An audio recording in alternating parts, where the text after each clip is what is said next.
বিএনপির স্থায়ী কমিটির বৈঠক হয়েছে আজকে এবং বেলা ১টায় শেষ হয়েছে। সে সম্পর্কে বিস্তারিত জানাতে এখন নিউজরুম থেকে যুক্ত হচ্ছেন সহকর্মী মনিরুল ইসলাম মিন্টু। মিন্টু, একটু বৈঠকের বিস্তারিত একটু জানাবেন। এমনিতেই প্রতি সপ্তাহে বিএনপির শীর্ষ নেতৃত্ব অর্থাৎ স্থায়ী কমিটির যে বৈঠক সেটি অনুষ্ঠিত হয়, কিন্তু আজকে ছুটির দিনে নামাজের আগে কেন এই বৈঠকটি অনুষ্ঠিত হলো সেটি নিয়ে আসলে সবারই একটা প্রশ্ন জল্পনা কল্পনা।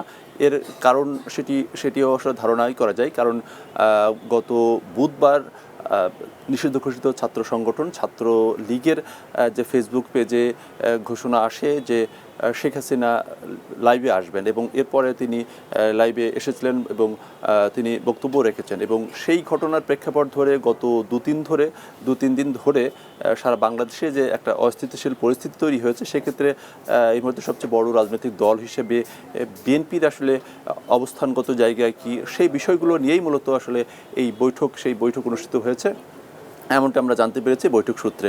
এবং দলের ভারপ্রাপ্ত চেয়ারম্যান তারেক রহমান তিনি ভার্চুয়ালি যথারীতি সভাপতিত্ব করেছেন, এবং দলের মহাসচিব সহ কয়েকজন মহাসচিব সহ স্থায়ী কমিটির সদস্য আমির হোসেন মোহাম্মদ চৌধুরী তারা দেশে বাইরে থাকায় তারা ভার্চুয়ালি যুক্ত হন।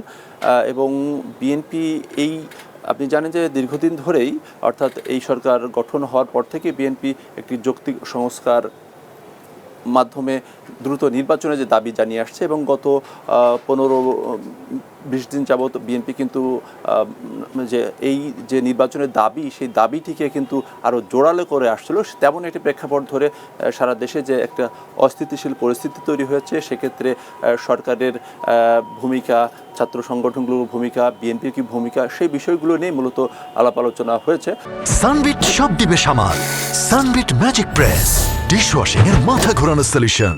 তো সেক্ষেত্রে নিশ্চয়ই একটি প্রেস ব্রিফিংয়ের মাধ্যমে বিএনপি তাদের এই স্থায়ী কমিটির যে বৈঠকের যে সিদ্ধান্তগুলো, সেই সিদ্ধান্তগুলো আমরা জানাবে। তবে এখন পর্যন্ত বিএনপির নেতাদের যে বক্তব্য, সেই বক্তব্য হচ্ছে যে বর্তমান সরকারের যে কর্মকাণ্ড, সেই কর্মকাণ্ড এবং দেশের যে আইনশৃঙ্খলা পরিস্থিতি, এবং গত 2-3 দিন ধরে সারা দেশে যে ভাঙচুরগুলো হলো, সেক্ষেত্রে সরকার এবং আইনশৃঙ্খলা বাহিনীর এক ধরনের ব্যর্থতা, সেই ব্যর্থতাকে কিন্তু বিএনপির নেতৃবৃন্দ কিন্তু তারা তুলে ধরেছেন। সেক্ষেত্রে দেশে যাতে এই অস্থিতিশীল পরিস্থিতি দ্রুত নিয়ন্ত্রণ হয়, সেই বিষয়গুলো নিয়ে কিন্তু বিএনপির নেতারা কিন্তু ইতিমধ্যেই কথা বলেছেন। তো বৈঠক অনুষ্ঠিত হয়েছে, আমরা হয়তো ধারণা করছি আগামীকালকে একটা প্রেস ব্রিফিংয়ের মাধ্যমে, এখন যেহেতু বিএনপির সিনিয়র নেতাদের মধ্যে রয়েছেন স্থায়ী কমিটির সদস্য ডক্টর মোশাররফ হোসেন, তিনি হয়তো আগামীকালকে একটি সংবাদ সম্মেলন করবেন। সেক্ষেত্রে হয়তো এই যে দলের সিদ্ধান্ত, সেই সিদ্ধান্তগুলো জানাবে। এছাড়া